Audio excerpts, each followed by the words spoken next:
आपने इस्तीफा दिया, केजरीवाल जी ने जंतर मंतर की स्पीच दी, मैंने सुनी, मुझे बहुत अच्छी लगी, बहुत अच्छी लगी। लगा कि आदमी कोई दिल से बात कर रहा है, कोई क्लीन चिट वाली बात नहीं है, लेकिन हाँ एक जो मैसेज कन्वे करने वाली बात होती है, जनता की भाषा में बात करते हैं, आम भाषा में बात करते हैं, उस तरीके से सीधी सीधी और डिलीवर किया, मुझे अच्छा लगा।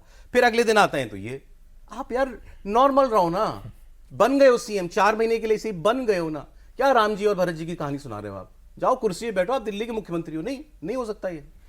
तो भारतीय संविधान में एक नया शब्द जोड़ना पड़ेगा। अभी तक हम लोग सुनते थे कि मुख्यमंत्री या प्रधानमंत्री होते हैं और फिर कार्यवाहक प्रधानमंत्री या कार्यवाहक मुख्यमंत्री। टेम्परेरी मुख्यमंत्री, ये पहली बार सुनने को मिल रहा है। पहले से पता है कि पहले से तय कर दिया गया है कि इस दिन के बाद की सोचना भी मत, इसी दिन तक के लिए हो, और उस दिन के बाद कौन होगा ये तो दिल्ली की जनता तय करेगी, ना आतिशी तय करेंगी, ना अरविंद केजरीवाल तय करेंगे। देखिए, अरविंद केजरीवाल की राजनीति को समझिए। जब वो राजनीति में आए थे तो दो उनकी यूएसपी थी, या दो कहें उनका जो मुख्य ताकत थी उनकी, एक ईमानदारी, बिल्कुल, और दूसरा उनके साथ जो है जुड़ा हुआ था कि पारदर्शी हैं, सीधी बात करते हैं, जनता से कम्युनिकेट कर लेते हैं। तो ईमानदारी उनका सबसे बड़ा गुण था कि ये आदमी जो है राजनीति को बदलने के लिए आया। चंदा देने वालों के नाम, कितना अमाउंट आया, वेबसाइट पर डालते थे, ये सब कुछ था। वो दोनों उनके गुण खत्म हो चुके हैं। वो इस कट्टर ईमानदार से कट्टर बेईमान का परसेप्शन बन चुका है। रियलिटी तो अदालत तय करेगी, वो उस मामले में कितना दम है, आरोप में दम है, प्रमाण है नहीं है, ये सब तो अदालत तय करेगी। लेकिन जनता, आप याद कीजिए बोफोर्स का, कभी साबित हुआ कि राजीव गांधी ने दलाली ली थी? परसेप्शन बन गया। 414 सीट वाली कांग्रेस पार्टी 192 पे आ गई। ये तो चुनाव में पता चलेगा। आपको लगता है कि बन गया इनके खिलाफ? हाँ, चुनाव में पता चलेगा, लेकिन उसका ट्रेलर देखने को मिल गया है। उनको लगा कि मैं जेल जाऊंगा तो दिल्ली की जनता सड़कों पर उतर आएगी। लोग इतना हमको मानते हैं, हमारे साथ खड़े हैं दिल्ली के लोग। फिर लगा कि नहीं, ऐसा हो नहीं रहा है, तो नारा दिया गया और अभियान चलाया गया कि जेल का जवाब जो है वोट से दो। वो भी नहीं हुआ, और कोई कसर न रह जाए इसलिए कांग्रेस से अलायंस भी कर लिया। तो कोई कसर लोकसभा चुनाव में उन्होंने छोड़ी नहीं कि उनका जो विक्टिम कार्ड है वो चल जाए।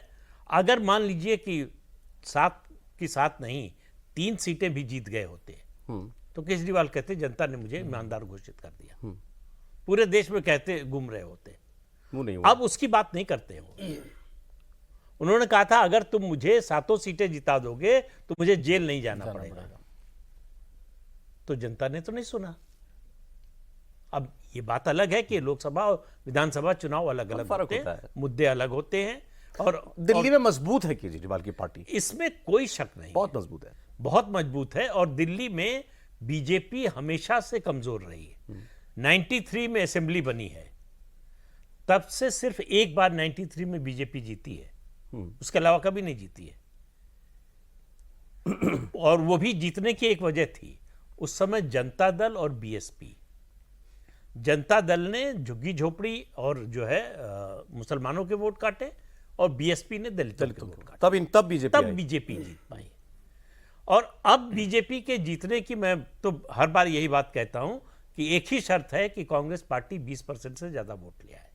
अब तो वो 20% से ज्यादा वोट का मतलब वो भी गारंटी नहीं है ना सर कि अलग लड़े भी तो बाद में एक नहीं हो जाएंगे, बाद में एक होगा, कांग्रेस होगी, एक तो बाद में होंगे ना। पहले तो वोट का सवाल है। अगर मान लीजिए 12% 14% वोट आता है तो सीट तो नहीं मिलने वाली। तो एक हो नहीं हो उसका कोई मतलब नहीं है। तो अगर कांग्रेस पार्टी इस स्थिति में आती है कि 20, 22, 23% वोट ले जाए, तब बीजेपी का चांस बनता है। और कांग्रेस इतना वोट ले पाएगी इसकी दूर दूर तक संभावना दिखाई नहीं देती। क्योंकि सौरभ, बीजेपी ने अपना जो 34-35% वोट है वो बरकरार रखा है, चाहे उसकी परफॉर्मेंस कैसी भी हो। तो अब उसको उसके वोट शायद वो बढ़ा ले 1-2%, लेकिन उसको जो आम आदमी पार्टी 50 के ऊपर चलेगी वो कौन काटेगा? वो कांग्रेस ही काट सकती है। उनका कॉमन वोट बैंक है, उसमें मुस्लिम वोट बैंक है, उसमें दलित वोट बैंक है, उसमें झुग्गी झोपड़ी का वोट बैंक है, वो होगा। जो मैंने जो जक्सपोजिशन अभी प्रदीप जी कह रहे थे उसको जब मैं देखता हूँ ना कि 12-13 में अरविंद केजरीवाल देश में एक जो आंदोलनों का चेहरा बन गए थे। मतलब उनकी वो जो तस्वीरें कि वो पतले से कमीज पहन के खड़े हैं कि मैं इसको जेल में डालूंगा, उसको जेल में डालूंगा, पर्चे हैं मेरे पास। और 10 साल बाद 2024 के इलेक्शन में यही लोग जिनको वो जेल में डालने वाले थे, उनके सुपुत्र बैठे हैं और कहते हैं केजरीवाल को जेल से निकालो। आपको याद होगा जब सुनीता केजरीवाल के साथ ये लोग बैठे।